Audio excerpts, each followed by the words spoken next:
अमरावती शहरातून एक मन हेलावून टाकणारी घटना समोर आली आहे। कौटुंबिक वादातून जन्मदाता बापानेच आपल्या पोटच्या मुलावर प्राणघातक हल्ला केल्याची घटना घडली आहे। सविस्तर माहितीनुसार अमरावती शहरातील गाडगेनगर पोलीस स्टेशनच्या हद्दीत असलेल्या बालाजीनगर परिसरात ही धक्कादायक घटना घडली। जखमी तरुणाचे नाव सचिन रवींद्र मानेकर, वय वर्ष 40 असे आहे। सचिन हा व्यवसायाने इंजिनियर असून मात्र वैवाहिक आयुष्यातील तणाव आणि घटस्फोटानंतर तो नैराश्यात गेला। त्यातून त्याला दारूचे व्यसन जडले। माहितीनुसार गेल्या काही दिवसांपासून सचिन दररोज दारूच्या नशेत आपल्या वृद्ध आईवडिलांशी वाद घालत होता। त्यावरून मानसिक आणि शारीरिक त्रास देत असल्याचे सांगितले जात आहे। घटनेच्या रात्री देखील सचिनने दारूच्या नशेत आईवडिलांना मारहाण करण्यास सुरुवात केली। मुलाच्या रोजच्या त्रासाला कंटाळून आणि संतापाच्या भरात वडील प्राध्यापक रवींद्र मानेकर यांनी घरातील भाजी कापण्याच्या सुऱ्याने सचिनवर सपासप वार केले। या हल्ल्यात सचिन गंभीर जखमी झाला। अतिरक्तस्राव झाल्यामुळे त्याची प्रकृती चिंताजनक असून त्याला तातडीने जिल्हा सामान्य रुग्णालयात दाखल करण्यात आले। सध्या त्याच्यावर आयसीयू मध्ये उपचार सुरू आहेत। घटनेची माहिती मिळताच गाडगेनगर पोलीस स्टेशनचे ठाणेदार यांनी आपल्या पथकासह घटनास्थळी दाखल झाले। तसेच डीसीपी गणेश शिंदे यांनीही रुग्णालयात भेट देऊन परिस्थितीचा आढावा घेतला। सध्या पोलिसांनी आरोपी वडिलांविरुद्ध प्राणघातक हल्ल्याचा गुन्हा दाखल केलाय। या घटनेमुळे अमरावतीतील सुशिक्षित आणि सुसंस्कृत कुटुंबातही व्यसनाधीनतेमुळे कसा भीषण शेवट होऊ शकतो याचे भयावह चित्र समोर आले आहे।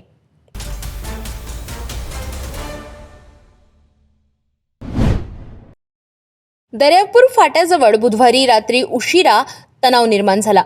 शंकरपट स्पर्धेसाठी बैलजोडी घेऊन जाणाऱ्या मालकाला गोवंश तस्करीचा संशय घेत काही कार्यकर्त्यांनी अडविल्याची घटना समोर आली आहे। वाद वाढत जाऊन मारहाण, वाहनांची तोडफोड आणि अखेर पोलिसांना सौम्य लाठीचार्ज करावा लागला। सविस्तर माहितीनुसार बुधवार 11 फेब्रुवारीच्या रात्री वलगाव दर्यापूर फाटा परिसरात ही घटना घडली। मिळालेल्या प्राथमिक माहितीनुसार संबंधित व्यक्ती शंकरपट स्पर्धेसाठी आपल्या बैलजोडीला लोडिंग वाहनातून घेऊन जात होती। त्याचवेळी काही हिंदुत्ववादी संघटनेच्या कार्यकर्त्यांनी वाहन अडवत गोवंश तस्करीचा संशय व्यक्त केला। जमावाने वाहन थांबवत कागदपत्रांची मागणी केली, मात्र शहानिशा पूर्ण होण्यापूर्वीच वाद निर्माण झाला आणि संबंधित मालकाला मारहाण करण्यात आल्याचा आरोप आहे। यावेळी वाहनाची आणि कारची तोडफोडही करण्यात आली। घटनेमुळे परिसरात काही काळ तणावपूर्ण वातावरण निर्माण झाले। माहिती मिळताच अमरावती शहर पोलिसांचा मोठा ताफा घटनास्थळी दाखल झाला। जमाव पांगवण्यासाठी पोलिसांना सौम्य लाठीचार्ज करावा लागला। पोलीस उपायुक्त गणेश शिंदे यांनी स्वतः घटनास्थळी भेट देत परिस्थिती नियंत्रणात आणली। सध्या परिसरात कडेकोट पोलीस बंदोबस्त ठेवण्यात आलाय। या प्रकरणाची नोंद वलगाव पोलीस ठाण्यात करण्यात आली असून पुढील तपास सुरू आहे। दरम्यान नागरिकांनी अफवांवर विश्वास न ठेवता शांतता राखावी असे आवाहन पोलिसांकडून करण्यात आले आहे।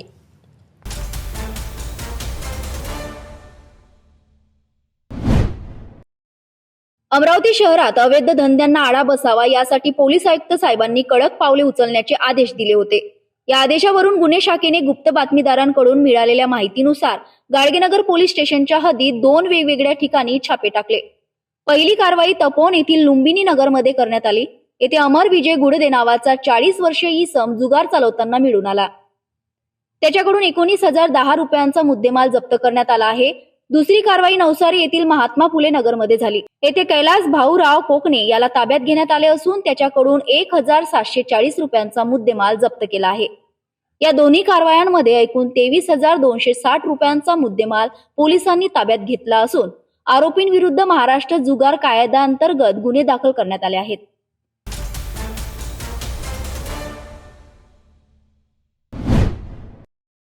अमरावती शहराच्या पश्चिम भागात वाहतुकीची समस्या दिवसेंदिवस गंभीर होत चालली आहे। रस्त्यावरील अतिक्रमण, सिग्नलचे नियम न पाळणे आणि भरधाव धावणारी जड वाहने यामुळे अपघातांचे प्रमाण वाढले आहे। गुरुवारी दुपारी जमील कॉलनी चौकाच्या पुढे अल अजीज फॅक्शन हॉल जवळील टर्निंग पॉइंट जवळ एक भीषण अपघात झालाय। मिळालेल्या माहितीनुसार गिट्टी बोल्डरने भरलेला ट्रक भरधाव वेगात येत होता। याच दरम्यान 25 वर्षीय मोहम्मद जिशान मोहम्मद जाकीर राहणारा शरीफा मस्जिद रोड हा तरुण ट्रकच्या मागील चाकाखाली आला। अपघात इतका भीषण होता की जिशान याचा जागीच मृत्यू झाल्याची प्राथमिक माहिती आहे। स्थानिक नागरिकांनी तात्काळ त्याला रुग्णालयात दाखल करण्याचा प्रयत्न केला, मात्र डॉक्टरांनी त्याला मृत घोषित केले। या घटनेनंतर परिसरात मोठी खळबळ उडाली असून नागरिकांमध्ये संतापाचे वातावरण आहे। रस्त्यावरील धोकादायक वळण वाहतुकीचे अपुरे नियोजन आणि जड वाहनांच्या वेगावर नियंत्रण नसल्यामुळे अशा घटना वारंवार घडत असल्याचा आरोप स्थानिकांकडून करण्यात येत आहे. पोलीस घटनास्थळी दाखल झाले असून पुढील तपास सुरू आहे. अभी हम मौजूद है पश्चिम क्षेत्र के जमील कॉलोनी चौक पर। अभी आप देख सकते हैं जमील कॉलोनी का जो ये क्षेत्र है ये सबसे व्यस्त इलाका है। यहाँ पे मार्केट है, इसके बाजू में यहाँ पे लेडीज का मार्केट है और यहाँ की यातायात व्यवस्था इतनी बिगड़ चुकी है कि आए दिन यहाँ पर एक्सीडेंट होते हैं। अभी इससे पहले एक जवान बच्चा जो स्कॉर्पियो के पीछे के चक्के में आगे मर चुका था, उसी से 500 मीटर दूरी पर आज एक एक्सीडेंट हुआ है। एक फुल स्पीड में आने वाली लोडिंग ट्रक उसने जो बच्चा है जो बाइक पे चल रहा था उसे पीछे के टायर में कुचल लिया। अभी पता चला है कि बच्चे को हॉस्पिटल ले आने तक की उसकी डेथ हो गई। कहीं ना कहीं प्रशासन की लापरवाही पश्चिम क्षेत्र की तरफ देखी जा रही है। पश्चिम क्षेत्र में ना ब्रेकर की व्यवस्था है, ना यातायात कर्मी की व्यवस्था है। यहाँ से 10 स्कूलों के लिए रास्ते जाते हैं और यातायात आप देख सकते हैं कैमरे की तरफ, यातायात इतना यातायात है इस तरफ, लेकिन आज एक भी कर्मचारी आपको यातायात कर्मचारी नहीं मिलेगा। कहीं ना कहीं पश्चिम क्षेत्र की तरफ पुलिस प्रशासन की भी अनदेखी लग रही है। आज एक जान गई है, इसका पूरा श्रेय जो जाता है यातायात विभाग को जाता है। पुलिस प्रशासन ने इसके ऊपर ध्यान देना चाहिए और 2 कर्मचारी इस चौक पे लगाना चाहिए। और अतिक्रमण भी जो है अमरावती शहर के पश्चिम क्षेत्र में बहुत बढ़ रहा है और इसके और भी प्रशासन ने और मनपा ने ध्यान देना चाहिए। कैमरा पर्सन विक्रम के साथ मैं अफसर शेख, सिटी न्यूज अमरावती।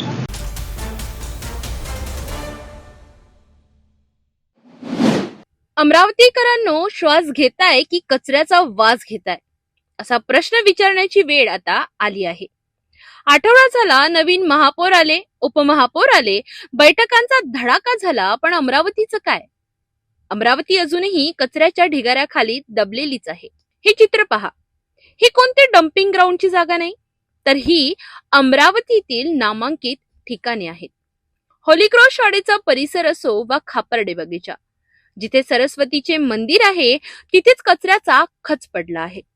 स्वच्छ अमरावतीचे स्वप्न दाखविणाऱ्या महापौरांच्या स्वतःच्या कॉलेज रोड प्रभागातच जर कचऱ्याचे ढीग असतील तर उर्वरित शहराचे काय? महापौर श्रीचंद तेजवानी पदभार स्वीकारल्यावर दुसऱ्याच दिवशी तुम्ही अधिकाऱ्यांची बैठक घेतली. अभिनंदन. पण साहेब, बैठकीतल्या फाईल स्वच्छ झाल्या, रस्ते कधी होणार? डेपो रोड आणि हमालपुरा रोडवरच्या दुर्गंधीने नागरिक त्रस्त आहेत. कागदावर तुमची यंत्रणा सज्ज आहे, पण जमिनीवर शून्य. हजेरीवर 100% कर्मचारी, रस्त्यावर फक्त 20%. कुठे आहेत बाकीचे सफाई कर्मचारी? स्वच्छता अधिकारी एसी कॅबिन सोडून वास्तवात कधी उतरणार? जनजागृती फक्त नागरिकांसाठीच का? प्रशासनाला शिस्त कधी लागणार? महापौरांना आता आपल्याच प्रभागातून स्वच्छतेचा श्री गणेशा करावा लागणार आहे. रामपुरी कॅम्प मधील नाल्यात तुडुंब भरले आहेत. कचरा कुंडी रस्त्यावर आली आहे. आयुक्त साहेब, केवळ दंडात्मक कारवाई करून चालणार नाही, तर तुमच्या यंत्रणेला कामाला लावावे लागेल. नागरिकांच्या सहनशीलतेचा अंत पाहू नका, अन्यथा हेच नागरिक आता तुम्हाला दारावर धरल्याशिवाय राहणार नाहीत. आता घोषणा नकोत, प्रत्यक्ष कृती हवी आहे. अमरावतीची जनता विचारतेय, आमचं शहर स्वच्छ होणार की घोषणांच्या ढिगाऱ्याखाली असंच गाडलं जाणार? कामगार विरोधी 4 श्रम संहितांच्या अंमलबजावणी विरोधात देशातील सर्व केंद्रीय कामगार संघटनांनी 12 फेब्रुवारी 2026 रोजी देशव्यापी संपाची घोषणा केली होती. त्यानुसार अमरावती येथे जिल्हाधिकारी कार्यालयावर मोर्चा काढून पंतप्रधानांच्या नावे निवेदन देण्यात आले. संघटनांचे म्हणणे आहे की केंद्र सरकारने 21 नोव्हेंबर 2025 रोजी 4 नवीन श्रम संहितांची अंमलबजावणी करण्याचे निर्देश राज्यांना दिले आहेत. या संहितांमुळे कामगारांचे कामाचे तास, किमान वेतन, सामाजिक सुरक्षा आणि संघटनेचे हक्क धोक्यात येतील, असा आरोप आंदोलनकर्त्यांनी केला. मोर्चात सहभागी झालेल्या कामगारांनी सांगितले की या श्रम संहितांमुळे कंत्राटीकरण वाढेल, कायमस्वरूपी नोकऱ्या कमी होतील आणि कामगारांना सामूहिक वाटाघाटी व संपाचा अधिकार मर्यादित केला जाईल. यावेळी आंदोलनकर्त्यांनी महाराष्ट्र जनसुरक्षा कायदा मागे घेण्याची, किमान 26,000 रुपये वेतन आणि 10,000 रुपये पेन्शन लागू करण्याची मागणी केली. तसेच अंगणवाडी सेविका, आशा वर्कर्स, शालेय पोषण आहार कर्मचारी, ग्रामपंचायत कर्मचारी, कंत्राटी डॉक्टर व नर्सेस यांनी शासकीय कर्मचाऱ्यांचा दर्जा देण्याची मागणी करण्यात आली. मनरेगा अंतर्गत 200 दिवस रोजगार आणि शहरी भागात रोजगार हमी योजना सुरू करण्याची मागणीही यावेळी करण्यात आली. शेतकऱ्यांसाठी किमान समर्थन मूल्याचा कायदा, संपूर्ण कर्जमाफी आणि 12 तास अखंडित वीज पुरवठा यासह विविध मागण्या निवेदनात नमूद करण्यात आल्या. स्मार्ट मीटर योजना रद्द करणे, जुनी पेन्शन योजना लागू करणे, शिक्षण व आरोग्य क्षेत्रावर अधिक निधी खर्च करणे आणि वाढत्या महागाईवर नियंत्रण आणण्याची मागणी आंदोलनकर्त्यांनी केली. मोर्चा शांततेत पार पडला असून प्रशासनाला निवेदन देण्यात आले आहे. पुढील काळात सरकारने सकारात्मक भूमिका न घेतल्यास तीव्र आंदोलनाचा इशाराही संघटनांनी दिला आहे.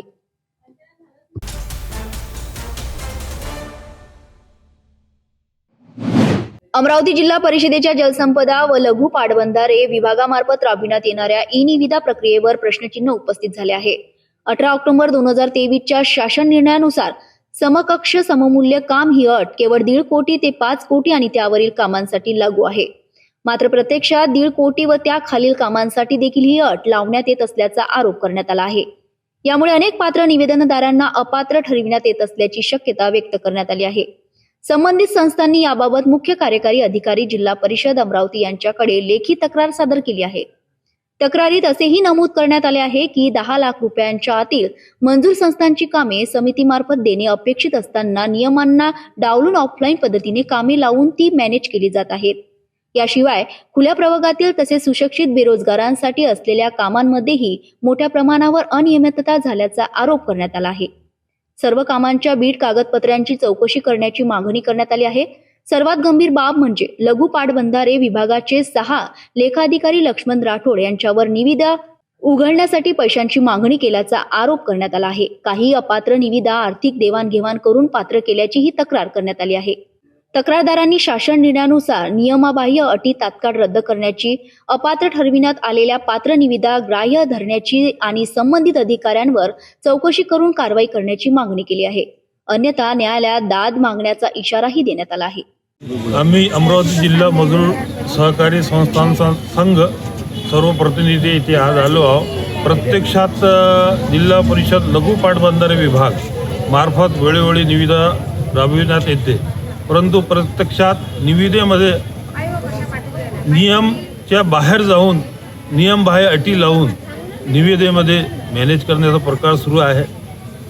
सदर अटी नियमबाह्य अटीमुळे पात्र निविदा अपात्र करण्यात येते. अटीमुळे जितके लोकांनी प्रत्यक्षात निविदेमध्ये स्पर्धा केली पाहिजे त्यांना स्पर्धा करता येत नाही. या सर्व अटीच्या विरोधात आज आम्ही सीओ मॅडम, मुख्य कार्यकारी अधिकारी यांच्याकडे निवेदन देण्यासाठी जात आहोत. प्रत्येक लघु पाटबंधारे विभागामध्ये आम्ही वेळोवेळी त्यांना तक्रार केली, त्यांना सांगितलं, पण तिथे लघु पाटबंधारे विभाग हे आर्थिक व्यवहार करून लोकांकडून पैशाची वसुली करून त्यांना टक्केवारी घेऊन पात्र निविदांना अपात्र करतात, तसेच अपात्र निविदांना पात्र करून ठेवतात.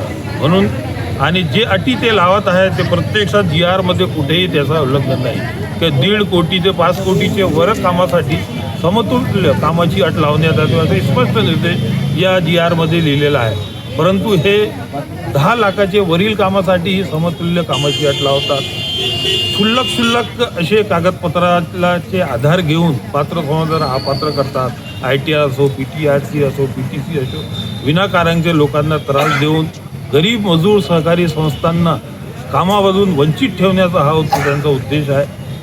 पात्र संस्थांना आम्हाला पात्र करण्यात यावे. जास्तीत जास्त स्पर्धा जर निविदेमध्ये झाली याचा सर्व फायदा शासनाला होईल. मागील काही वर्षापासून हेच प्रकार सुरू आहे. कोटी रुपयाचा शासनाचं नुकसान हे लघु पाटबंधारे विभाग मार्फत झालेलं आहे. तरी आमचं निवेदन आहे की सुरळीत आणि पारदर्शकपणे निविदा प्रक्रिया पार पडली पाहिजे, जेणेकरून सर्वांना त्याच्यात स्पर्धा मिळेल, सर्वांना कामं मिळेल आणि जे नियमाचे बाहेरील अटी त्यांनी लावलेली आहे त्याला ती अट रद्द करण्यात यावे. आणि हे जे आता जे निविदा राबविण्यात आलेली आहे दिनांक 22/3/2025 रोजी ही निविदा प्रक्रिया रद्द करून ही निविदा फेरनिविदा देण्यात यावी अशी आमची विनंती आहे. हे सर्वपणे हे पूर्ण शासनाच्या विरोधात जाऊन हे कार्य सुरू आहे. लघु पाटबंधारे विभाग हा जलसंपदाचे शासन निर्णयावर चालते. प्रत्यक्षात जर आपण शासन निर्णयाचा जर अभ्यास केला असता तर तुम्ही पाहाल हे स्पष्ट आहे की 5 कोटीच्या वरील कामासाठी इधर 5 कोटीच्या वरील कामासाठी समतुल्य कामाची अट लावण्यात यावी. हेही पाहू शकता तुम्ही, 5 कोटीच्या वरील कामासाठी, पण हे 10 लाखाच्या वरील कामाला समतुल्य कामाची अट लावतात आणि कामे मॅनेज करतात. आणि सर्वात मोठा हे समतुल्य कामामुळे याच्यात सर्व मजूर सहकारी संस्था स्पर्धा करू शकत नाही, घाबरतात की आमच्याकडे समतुल्य कामं नाही आहे. पण प्रत्यक्षात आपण शासनाचा हा GRचाच तुम्ही जर याला तुम्ही अभ्यास केला, हे पूर्णपणे हे नियमाचे बाहेर जाणून हे करू. तसेच मी तुम्हाला सांगू इच्छितो की त्या लघु पाटबंधारे विभागाचे जे अधिकारी आहे लक्ष्मण राठोड, हे प्रत्यक्षात लोकांकडून पैशाची वसुली करून त्यांना टक्केवारी घेऊन त्यांचे अपात्र निविदा पात्र करतात. हे मी तुम्हाला याचं उदाहरण देऊ शकतो. हे कागद मला वाटते आहे का त्याच्यात, हे करतात आणि फक्त हेच त्यांचं आहे की आम्हाला तुम्ही हे द्या, आम्हाला टक्केवारी पैसे द्या, देवाणघेवाणचा आर्थिक व्यवहार करा तर तुमची निविदा पात्र होईल. हे पहा, ही निविदा आहे. ही निविदेमध्ये हे आपल्याला स्पष्ट दिसेल, हे पॉईंट मारलेला आहे. हे माणसाचा हा निविदा अपात्र होणार होती, पण याच्याकडून पैशाचा व्यवहार करून यालाच याची निविदा पात्र करून प्रत्येक याच्यात हेच सुरू आहे. समतुल्य कामाची नियम बाह्य अट आहे. शासनाने कुठेही हे अटाची कुठेही नियम दिलेला नाही आहे. नियम 5 कोटीचे वरील कामापर्यंतचे आहे.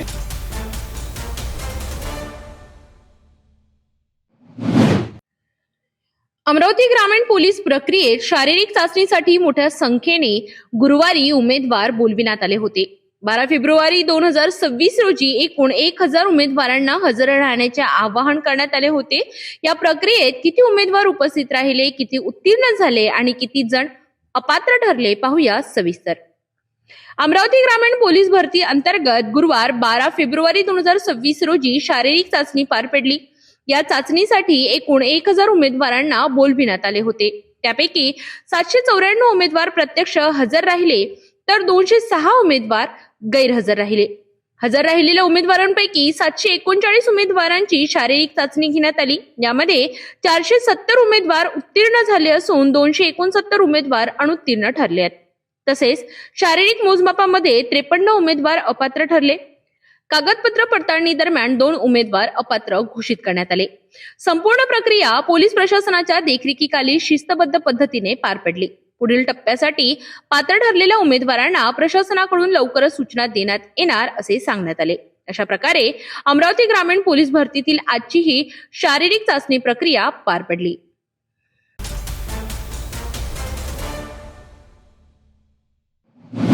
शहराच्या पश्चिम भागातील इतवारा उड्डाणपुलाचे बांधकाम गेल्या 9 वर्षापासून सुरू आहे. मात्र इतका प्रदीर्घ कालावधी उलटूनही पुलाचे काम पूर्णत्वास गेलेले नाही.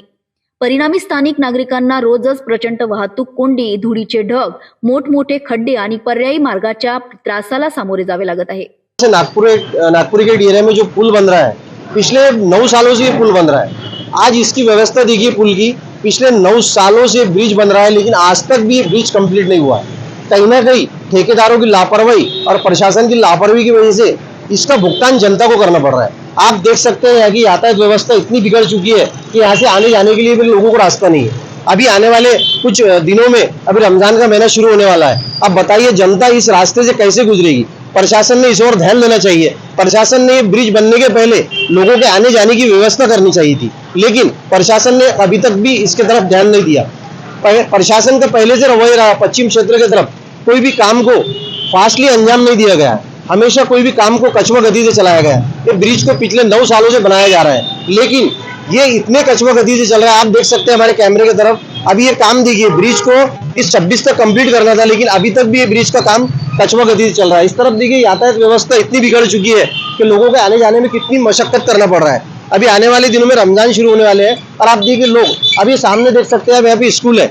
अब जो रोड डाइवर्ट किया गया है, ये रोड डाइवर्ट जो किया है स्कूल के पास से किया गया. अब बताइए यहाँ से बच्चे, उनके पेरेंट्स रोज आना जाना करते हैं. बच्चों को लेने के लिए पेरेंट्स आते हैं. अगर वहाँ कोई घटना हो जाती है यातायात की वजह से, तो इसका जिम्मेदार कौन रहेगा? इसका जिम्मेदार यहाँ का ठेकेदार और प्रशासन रहेगा. ऐसे ही आप इस तरफ देख सकते हैं, नागपुरी गेट की तरफ जाने आने के लिए लोगों को कितनी समस्या हो रही है. रोड का कोई तरतीब नहीं बनाई गई है, रोड का कोई डिवाइडेशन बराबर नहीं किया गया है, और यहाँ ना यातायात व्यवस्था की गई बराबर, ना यातायात पुलिस को यहाँ पर खड़ा किया गया. शाळेत जाणारी मुले रुग्णवाहिका, वृद्ध नागरिक आणि कामानिमित्त प्रवास करणारे नागरिक यांना मोठ्या अडचणीचा सामना करावा लागत आहे. विशेषतः रमजान महिन्यात वाहतुकीचा ताण अधिक वाढतो आणि अपघाताची शक्यता वाढते. स्थानिक नागरिकांचे म्हणणे आहे की अनेक वेळा तक्रारी, निवेदन आणि मागण्या करूनही प्रशासन आणि संबंधित विभागाकडून ठोस पावले उचललेली जात नाहीत. 9 वर्षानंतर ही काम अपूर्ण राहणे हे प्रशासनाच्या निष्क्रियतेचे उदाहरण असल्याचा आरोप नागरिकांनी केला आहे. क्षेत्रातील नागरिकांनी प्रशासनाकडे मागणी केली आहे की उड्डाणपुलाचे काम युद्ध पातळीवर पूर्ण करावे आणि कामात झालेल्या विलंबाबद्दल जबाबदार अधिकारी व ठेकेदारांवर कठोर कारवाई करावी.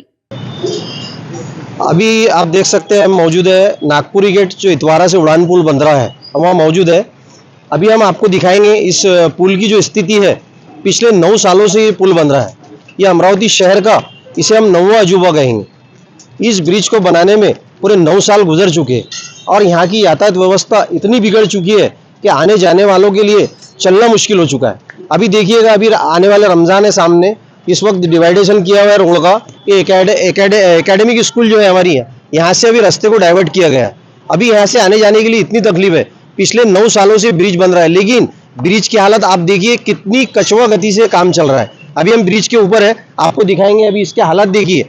अभी ब्रिज बनना ये 26 तक लगभग तय था, लेकिन हमें नहीं लगता इस कछुआ गति से अगर से ये ब्रिज बनता रहा तो ये 26 तक कंप्लीट होगा. अब हमारे कैमरे में देखिए अभी इसकी स्थिति क्या है.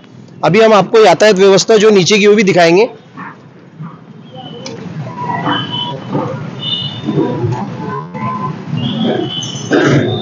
आप देख सकते हैं हमारे कैमरे के अंदर ये जो काम चल रहा है अभी कितने कछुआ गति से चल रहा है. कोर्ट के आदेश के बाद में भी अभी तक ये ब्रिज तैयार नहीं हो पाया. ठेकेदार की लापरवाही, ठेकेदार के नाक तक जू नहीं रेंग रही है. प्रशासन इस ओर ध्यान नहीं दे रहा है, लेकिन इसकी वजह से जो जनता को तकलीफ हो रही है उसका भुगतान जनता कर रही है. प्रशासन ने इस ओर ध्यान देना चाहिए. कैमरा पर्सन विक्रम के साथ मैं अफसर शेख, सिटी न्यूज.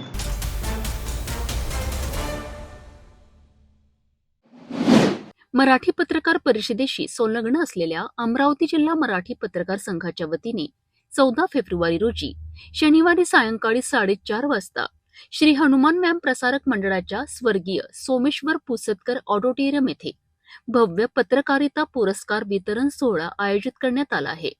अमरावती जिल्ह्यातील सर्वात मोठी पत्रकार संघटना म्हणून ओळख असलेल्या या संघटनेतर्फे दरवर्षी पत्रकारिता क्षेत्रात उल्लेखनीय कार्य करणाऱ्या पत्रकारांचा सन्मान करण्यात येतोय. यंदाही विविध स्तरांवरील पुरस्कारांचे वितरण मान्यवरांच्या हस्ते होणार आहेत. या कार्यक्रमाच्या अध्यक्षस्थानी संघटनेचे अध्यक्ष अनिल अग्रवाल असणार असून प्रमुख अतिथी म्हणून अमरावती लोकसभा खासदार बळवंत वानखडे आणि राज्यसभा खासदार डॉक्टर अनिल बोंडे उपस्थित राहणार आहेत. तसेच जिल्हाधिकारी आशिष शेरेकर, पोलीस आयुक्त राकेश ओला आणि सकाळचे समूह संपादक राहुल गडबाले यांची विशेष उपस्थिती राहणार आहे. या वर्षीच्या स्वर्गीय दादासाहेब काळमेघ राज्यस्तरीय पत्रकारिता जीवन गौरव पुरस्कार दैनिक देशोन्नतीचे संपादक प्रकाश पोहरे यांना प्रदान करण्यात येणार आहे. 30 वर्षांची प्रदीर्घ सेवा आणि राजकीय, पर्यावरण तसेच शेतकरी विषयांवरील अभ्यासपूर्ण लिखाणाकरिता त्यांना हा सन्मान दिला जात आहे. या पुरस्काराचे स्वरूप 41,000 रुपये रोख, सन्मान चिन्ह, शाल आणि श्रीफळ असे आहे. तसेच स्वर्गीय जुगल किशोरजी अग्रवाल स्मृती राज्यस्तरीय पत्रकारिता पुरस्कार IBN 18 वृत्त निवेदक विलास बडे यांना दिला जाणार आहे. 30 वर्षांची पत्रकारिता सेवा, सखोल विश्लेषण आणि अभ्यासू दृष्टिकोन याकरिता त्यांची निवड करण्यात आली आहे. या पुरस्काराचे स्वरूप 31,000 रुपये रोख, सन्मान चिन्ह, शाल आणि श्रीफळ असे आहे. विभागीय पत्रकारिता पुरस्कार यवतमाळ येथील नमो महाराष्ट्र दैनिकाचे संपादक वसंतराव घुईखेडकर यांना दिला जाणार आहे. या पुरस्काराचे स्वरूप 21,000 रुपये रोख, सन्मान चिन्ह, शाल आणि श्रीफळ असे आहे. जिल्हास्तरीय पत्रकारिता पुरस्कार दैनिक प्रतिदिनचे वृत्त संपादक प्रवीण आहुजा यांना त्यांच्या 30 वर्षांच्या सेवेसाठी प्रदान केला जाणार आहे. तर जिल्हास्तरीय ग्रामीण पत्रकारिता पुरस्कार दैनिक आपली मातृभूमीचे वरुड तालुका प्रतिनिधी चंद्रकांत भड यांना शेतकरी व शोषित समाजाच्या प्रश्नांवरील सातत्यपूर्ण लिखाणाकरिता दिला जाणार आहे. या सोहळ्याकरिता पत्रकार बांधव, सामाजिक व राजकीय क्षेत्रातील मान्यवर तसेच नागरिकांनी मोठ्या संख्येने उपस्थित राहण्याचे आवाहन आयोजकांनी केले आहेत. 11 फेब्रुवारी रोजी सकाळी वागडोह ते खोडगाव रोडवरील मारुती जहाणपूर शेतशिवारातील धरणाच्या कालव्यात एका जळालेल्या अवस्थेतील अज्ञात मृतदेह आढळून आला आहे.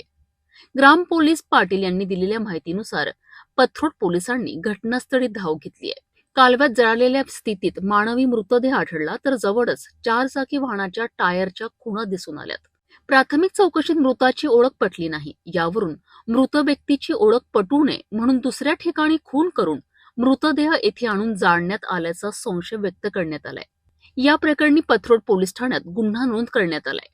प्रकरणाचे गांभीर्य लक्षात घेता पोलीस अधीक्षक अमरावती ग्रामीण यांच्या मार्गदर्शनाखाली स्थानिक गुन्हे शाखा पथरोड व अंजनगाव सुर्जी पोलिसांचे विशेष पथक गठीत करण्यात आले आहे.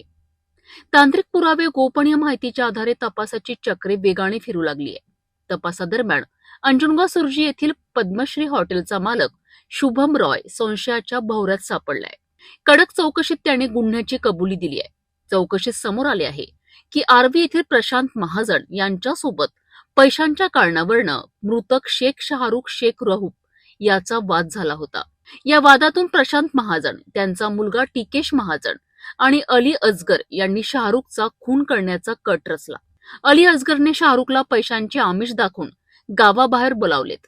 तेथे त्याच्यावर मारहाण करून त्याचा खून करण्यात आलाय.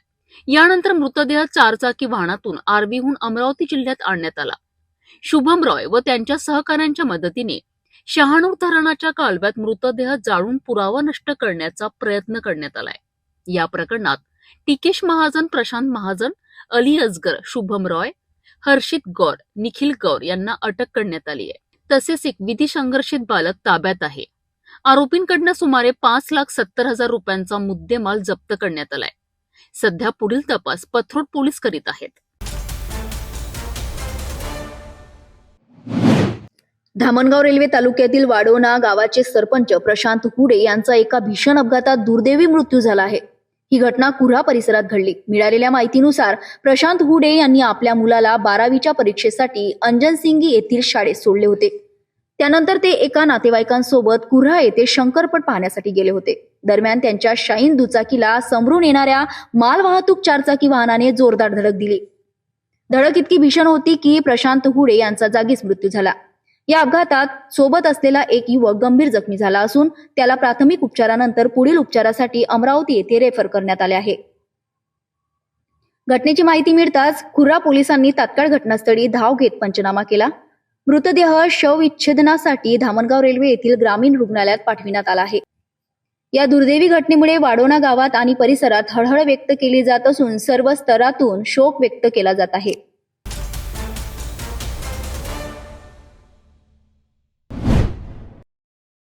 गणेशपेठ पोलीस ठाण्याच्या हद्दीत एक गंभीर आणि संतापजनक प्रकार उघडकीस आला आहे. मिळालेल्या माहितीनुसार एका महिलेच्या परिवाराला जीवे मारण्याची धमकी देत आरोपीने तिचे लैंगिक शोषण केले. पीडित महिलेने धाडस दाखवत गणेशपेठ पोलीस ठाण्यात तक्रार दाखल केली. या तक्रारीची गांभीर्याने दखल घेत वरिष्ठ पोलीस निरीक्षक अतुल तवाडे यांच्या मार्गदर्शनाखाली पोलिसांनी तात्काळ तपास सुरू केला. 12 फेब्रुवारी रोजी दुपारी 4 वाजताच्या सुमारास आरोपीला अटक करण्यात आली. आरोपी विरुद्ध संबंधित कलमान्वये गुन्हा दाखल करण्यात आला असून पुढील तपास सुरू आहे. वरिष्ठ पोलीस निरीक्षक अतुल तवाडे यांनी नागरिकांना आवाहन केले आहे की अशा प्रकारच्या घटनांमध्ये भीती न बाळगता तात्काळ पोलिसांशी संपर्क साधावा.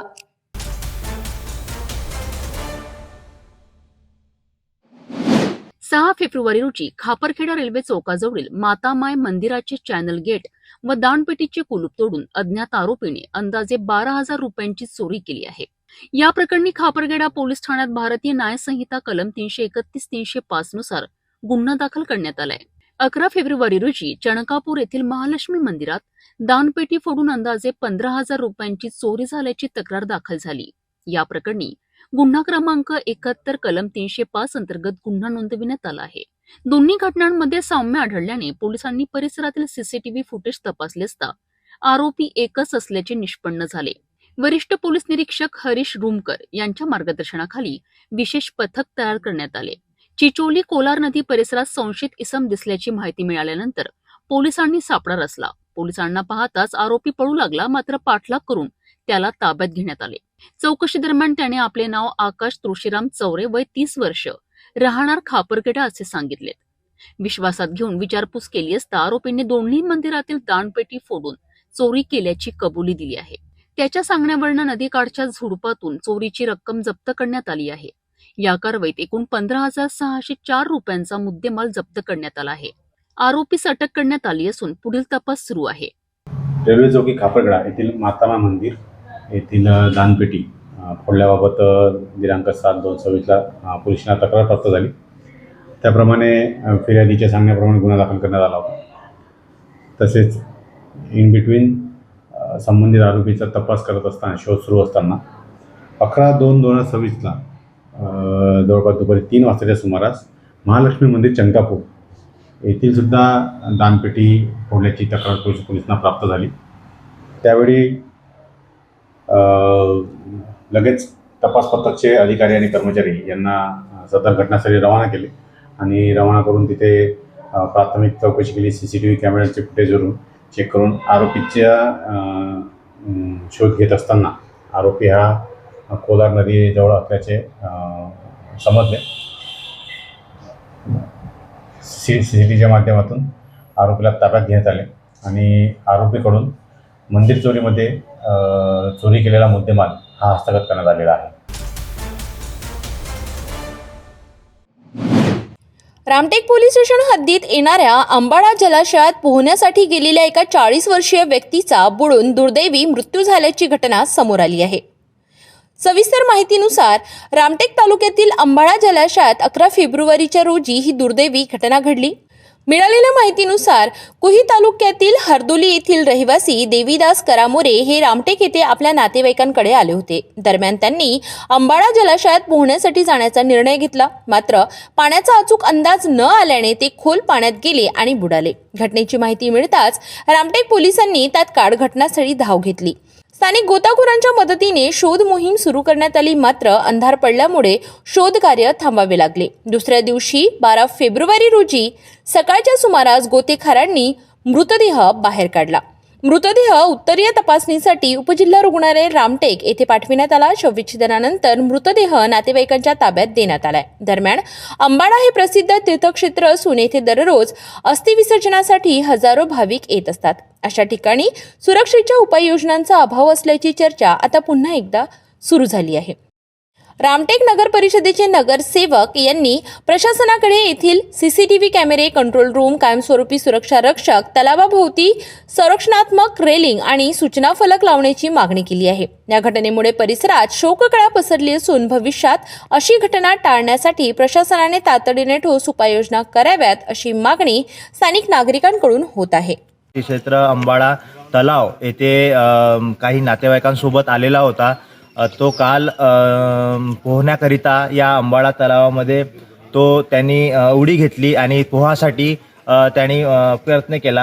ह्या अर्ध्या तलावामध्ये जाऊन तो बुडून गेला आणि अशा घटना किती घडेल या आपल्या अंबाडा क्षेत्रात, अंबाडा तलावात. अशा प्रशासनाला मी विनंती करील की या जो अंबाडा तलावाच्या साईडनी रेलिंगची व्यवस्था आणि सूचना फलक आणि एखादी गार्ड असला ती ही जीवहानी आपल्याला रोखता येईल. अशा भरपूर घटना या अंबाडा परिसरात घडलेल्या आहे. तरी प्रशासनाला याची जाणीव असून सुद्धा आपण काही करत नाही.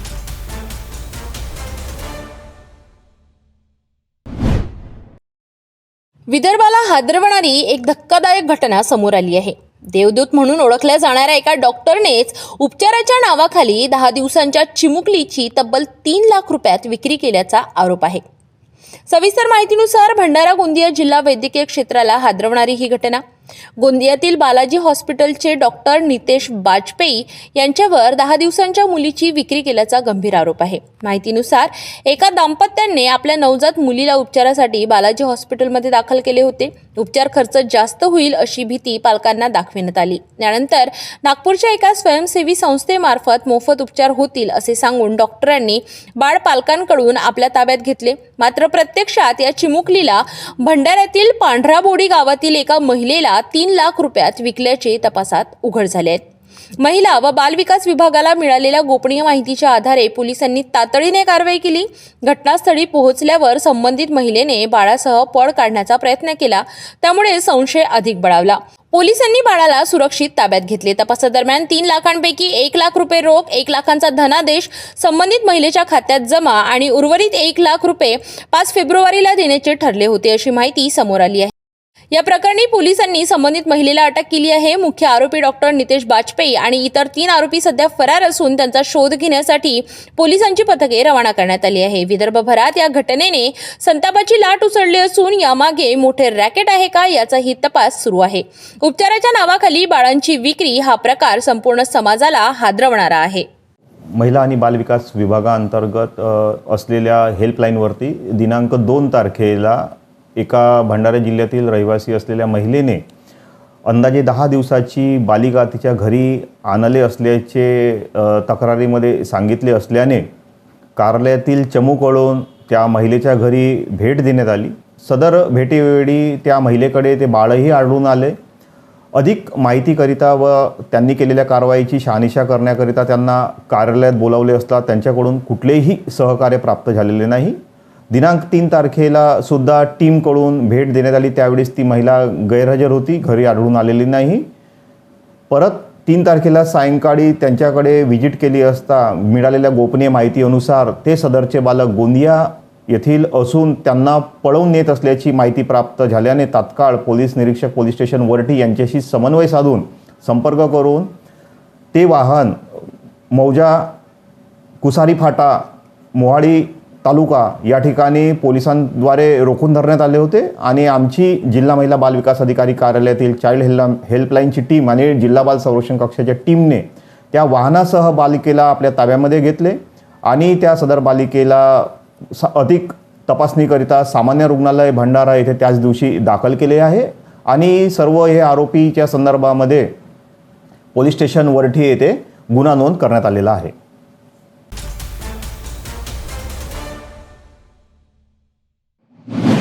नांदेड जिल्ह्यातील मुदखेड तालुक्यातील डोंगरगाव येथे शेतकरी देविदास मोहन केदारे यांच्या कुक्कुटपालन शेडला अचानक आग लागली. प्राथमिक माहितीनुसार शेडवरून विद्युत वितरण कंपनीचे तार गेली होती. गावातील डीपीवर फॉल्ट झाल्यानंतर तारांचा परस्पर घर्षण होऊन शॉर्ट सर्किट झाले आणि त्यातून ही आग लागल्याचे सांगितले जात आहे.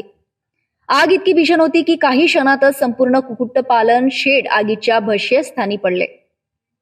या दुर्घटनेत सुमारे 1000 कोंबडी पिल्ले जळून खाक झाले. याशिवाय ट्रॅक्टर शेडमधील विविध साहित्य देखील पूर्णपणे जळून गेले आहे. या आगीत शेतकरी देविदास केदारे यांचे अंदाजे 5 लाख रुपयांचे नुकसान झाल्याचा प्राथमिक अंदाज व्यक्त केला जात आहे.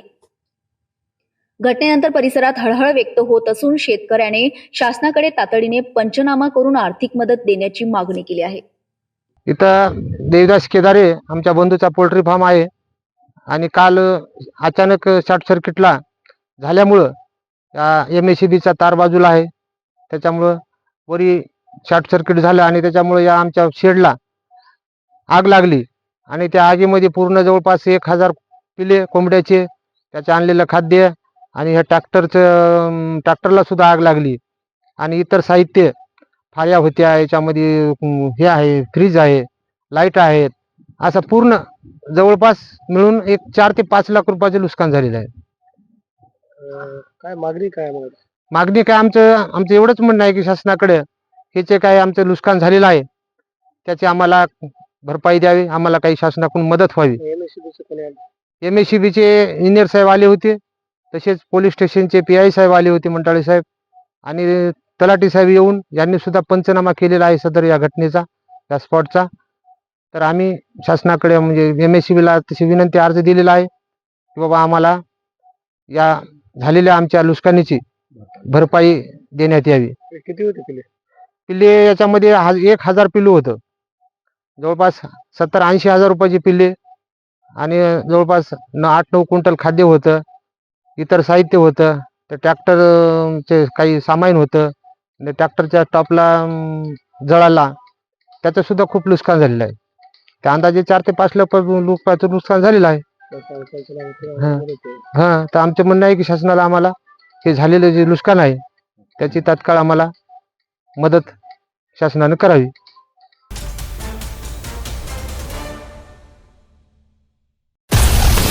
हर खबर पर पैनी नजर, हर मुद्दे पर सटीक वार, यही है सिटी न्यूज की पहचान। जहाँ सच्चाई की आवाज दबाई जाती है, वहाँ सिटी न्यूज उठाता है सवाल।